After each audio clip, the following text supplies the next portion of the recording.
So a little bit about the dining room too, because there's such high expectation. I'm not saying just your restaurants in general, when one dines in a fine dining experience. And there's high expectations on the side of the patron and also the kitchen staff. But your restaurants are seamless from the front of the house to the back of the house to the patron. How do you build that seamless experience between, the different components of the restaurant? Well, beginning at the French Laundry, which was my first truly successful restaurant, although some of the other restaurants that I ran or owned were partially successful, or successful for a period of time, and I hope the French Laundry will continue to be successful. But I realized that it's a tripod in many ways, and there needs to be somebody really, really strong in the dining room that understands service, customer service, customer relations. There needs to be somebody really, really strong in your accounting department that's going to tell you, what's going on with the money, because that's so important. And the chef really needs to be focusing on what's in the kitchen. So if you can get three people again with that common goal and that common vision, then I think you've got a good solid foundation for a restaurant. For us in the beginning, we had it was a very small operation. I think we had 12 or 13 staff in the beginning, but Pat McCarty was in the office, telling us how much money we had and how much money we could spend, and of course Laura Cunningham was in the dining room, and her abilities to, as you say, seamlessly run that dining room as it relates to the kitchen was extraordinary. And then, I won't talk about myself, but whatever. And in the early days of French Laundry, you barely left the restaurant. You were and it's focused on that. But now you've got restaurants on both coasts. How do you manage to be everywhere at once and still keep that seamless dining experience for the patron, whether they know you're there or not?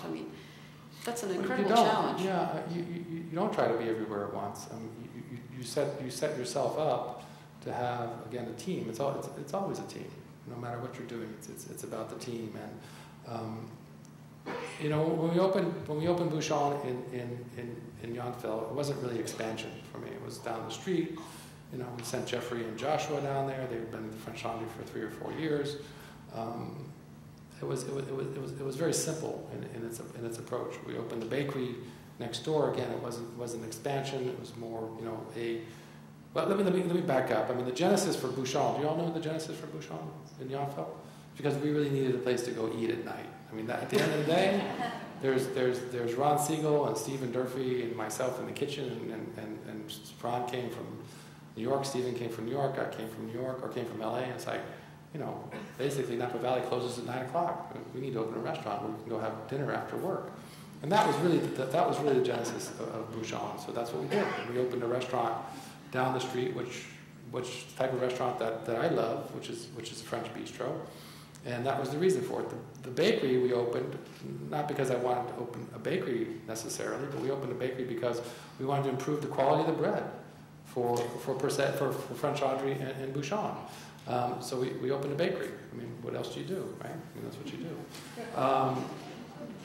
Ad hoc was open not necessarily because I wanted to have another restaurant in Yountville, because I really didn't. It was for another reason. We were planning on building an inn across the street from the French Laundry, and I won't go into a lot of detail because it's really a lot of detail. But one of the requirements in the state of California is that you build employee housing for your employees that are going to be at the inn, or for a certain amount. And the property that Ad Hoc's on is a very, very big property. So we said, this is perfect. We'll buy this property because then we can solve the problem for the inn. It just happened to come with a restaurant. So therein lies, and it happened very, very quickly.